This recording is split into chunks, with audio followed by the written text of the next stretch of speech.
Welcome to our deep dive today. It's going to be on the history of space exploration. Absolutely. And I think this is something a lot of our listeners are really interested in. Yeah.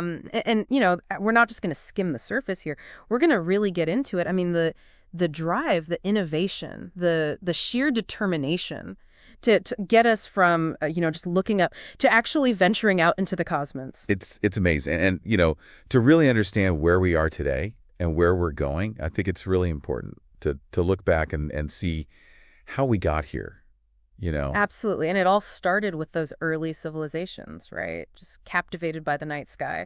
And I think we all kind of know the basics, the Babylonian star maps, Ptolemy's theories, all that.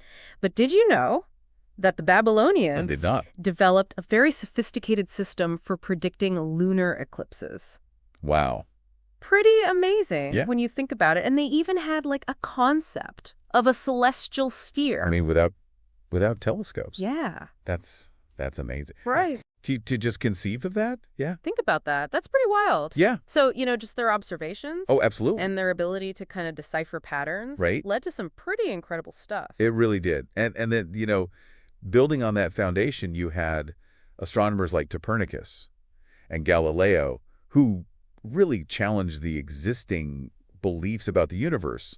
They revolutionized our understanding. That shift, right, from an Earth-centered model to a sun-centered model was huge. I mean, suddenly, we're not the center of everything, right? Exactly. Opens up all these possibilities for other worlds and other suns. And Yeah, and that's what's so exciting about it. Yeah. Like, it opened up this whole new realm of possibilities. Yeah. And speaking of possibilities, let's fast forward a bit to when the dream of actually traveling to space started to take shape. Yeah. So we're talking about visionaries like Konstantin Tsiolkovsky, Oh, yeah. who not only laid the groundwork for rocket science, but he envisioned these vast space stations orbiting the Earth, powered by solar energy. Solar energy. That's amazing. Back then, Right. that was not, Way ahead of his time. yeah, so forward-thinking. Absolutely. And then, of course, you have Robert Goddard, who really put theory into practice. Yes, he did. I mean, can you imagine the audacity to launch the first liquid-fueled rocket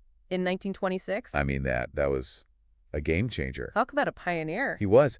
And what's interesting is he faced so much skepticism, ridicule even, for his work. There was a newspaper editorial that really dismissed him. Oh, wow.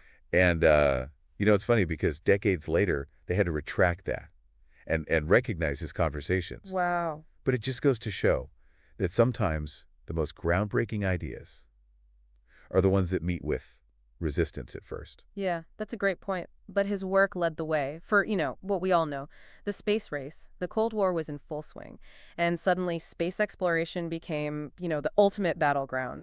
Yeah, to demonstrate technological superiority. Exactly. And it was intense. It was competition fueled by national pride and just the desire to push the boundaries of what seemed possible. Right. And it all culminated in that iconic moment, October 4th, 1957, when the Soviet Union launched Sputnik 1, Oh, yeah. the first artificial satellite to orbit the Earth. My grandparents talk about hearing that news and just the shock and awe, this tiny beeping sphere Ugh. circling the planet, Just this little beat. broadcasting this signal Yeah, that anyone could pick up. It was a real wake-up call for the United States. absolutely. It really triggered this sense of urgency, and it led to a massive investment in science and technology education, and ultimately the creation of NASA in 1958. Yeah. So, they were really playing catch up at that point. Yeah, it wasn't just about national pride either. There was a genuine fear,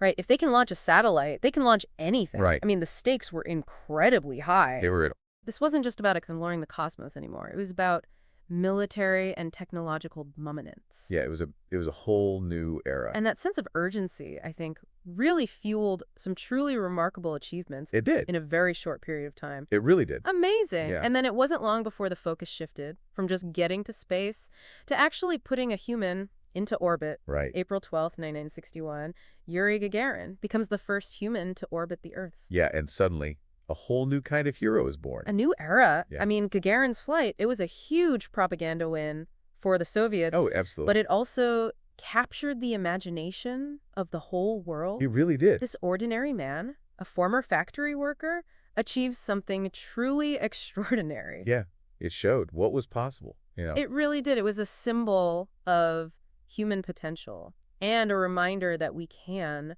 overcome these seemingly insurmountable It's obstacles. inspiring. Oh, and of course, the U.S. followed suit with Alan Shepard's flight just weeks later. Right.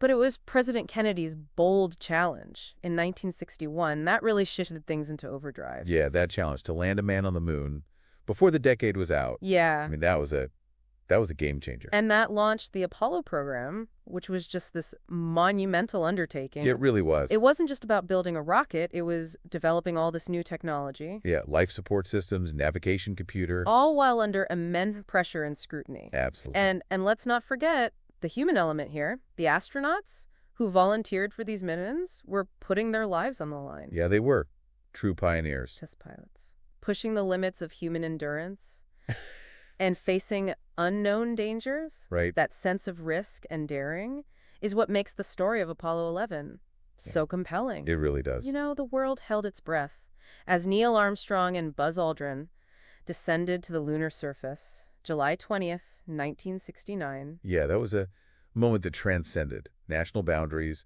It really unified humanity in this shared sense of wonder and achievement. Yeah, I get chills just thinking about it. Me too. Armstrong's famous words. That's one small step for man, one giant leap for mankind, perfectly captured the significance. They did. It was a profound moment. But the moon landing wasn't the end. It was really just the beginning of a new era of exploration Surprise. with a focus on longer duration missions and establishing permanent outposts in space. Right. And here you have Skylab, America's first space station, launched in 1973, a crucial step in that direction. Yeah, it allowed scientists to study the effects of long-term spaceflight on the human body Yeah, and also to conduct experiments in microgravity. so important for future missions. Absolutely. And the Soviets, meanwhile, were developing their own space station, Mir, which means peace or world, in Russian, Yeah, a modular station, meaning it was assembled in space, piece by piece, right. allowed for greater flexibility. And expansion over time? Mir operated for 15 years, far longer than anticipated, It's impressive. and it hosted astronauts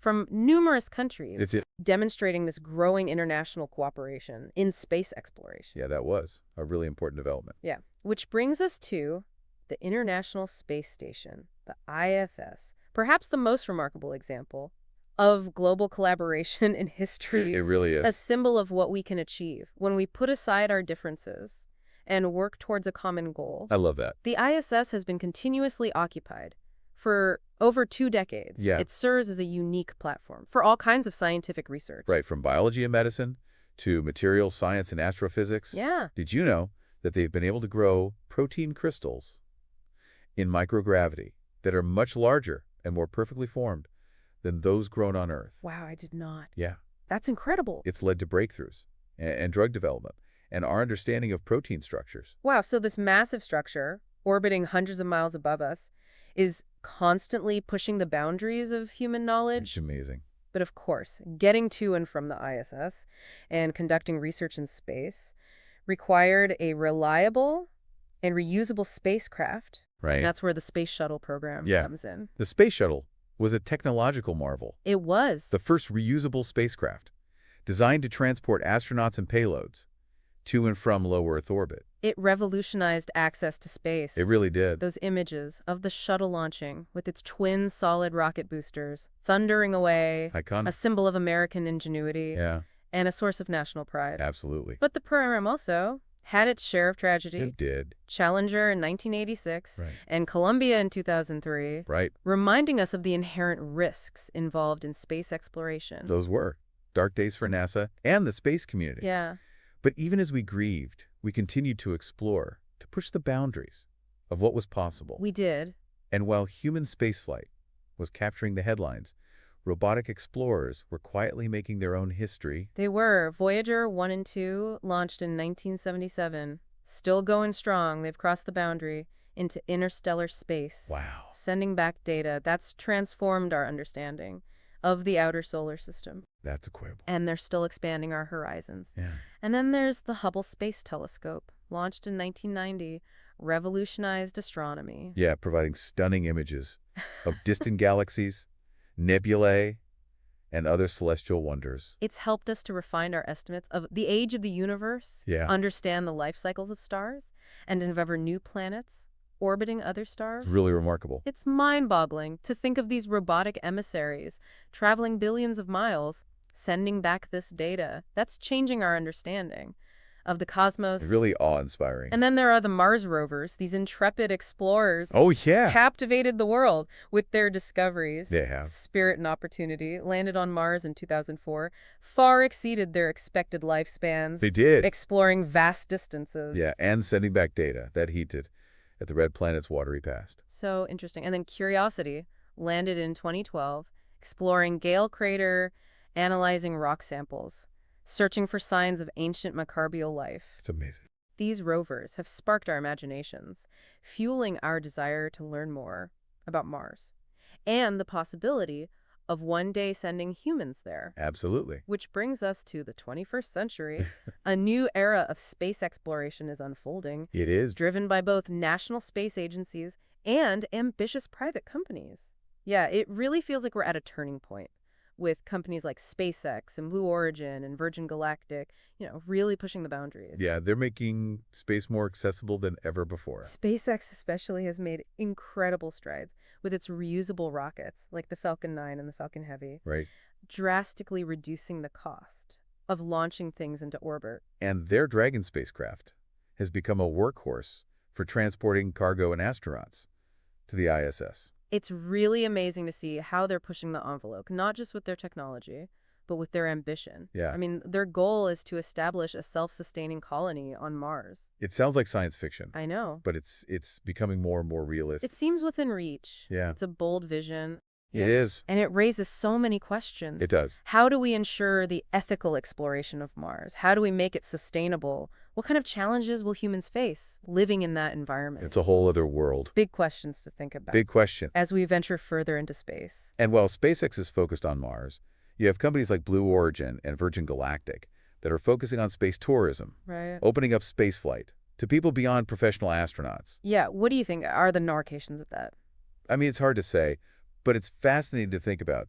Will it lead to a greater appreciation for our planet? Maybe? Will it inspire a new generation? Possible. Scientists and engineers? It's a really exciting time It is. to be witnessing all of this. Yeah, this new era. And amidst all of this, we can't forget about the ongoing work of those national space agencies like NASA and the European Space Agency. Right. They're still pushing those boundaries of scientific discovery. Yeah. NASA's Perseverance rover, which landed on Mars in 2021, is still searching for signs of ancient microbial life and collecting rock samples to be returned to Earth. And then there's the James Webb Space Telescope, launched in late 2021. It's going to revolutionize our understanding of the universe. It already has. It already. I mean, like, those images. incredible. When you think about the scale of all of these endeavors and the incredible ingenuity required to make them happen. It's really a testament to human curiosity, ingenuity, and that drive to push the limits, It all stems from that human drive to explore, to to understand. push the boundaries. So as we wrap up our deep dive here into the history of space exploration, I think the key takeaway is that the future is full of possibilities, but it's up to us to shape it Responsibly practically. for the benefit of all humankind. It's an incredible journey, and it's just beginning. Who knows what wonders await us out there? I can't wait to find out. The story of space exploration is a testament to the power of human curiosity and ingenuity, and that relentless pursuit of knowledge. What will your role be in this unfolding story?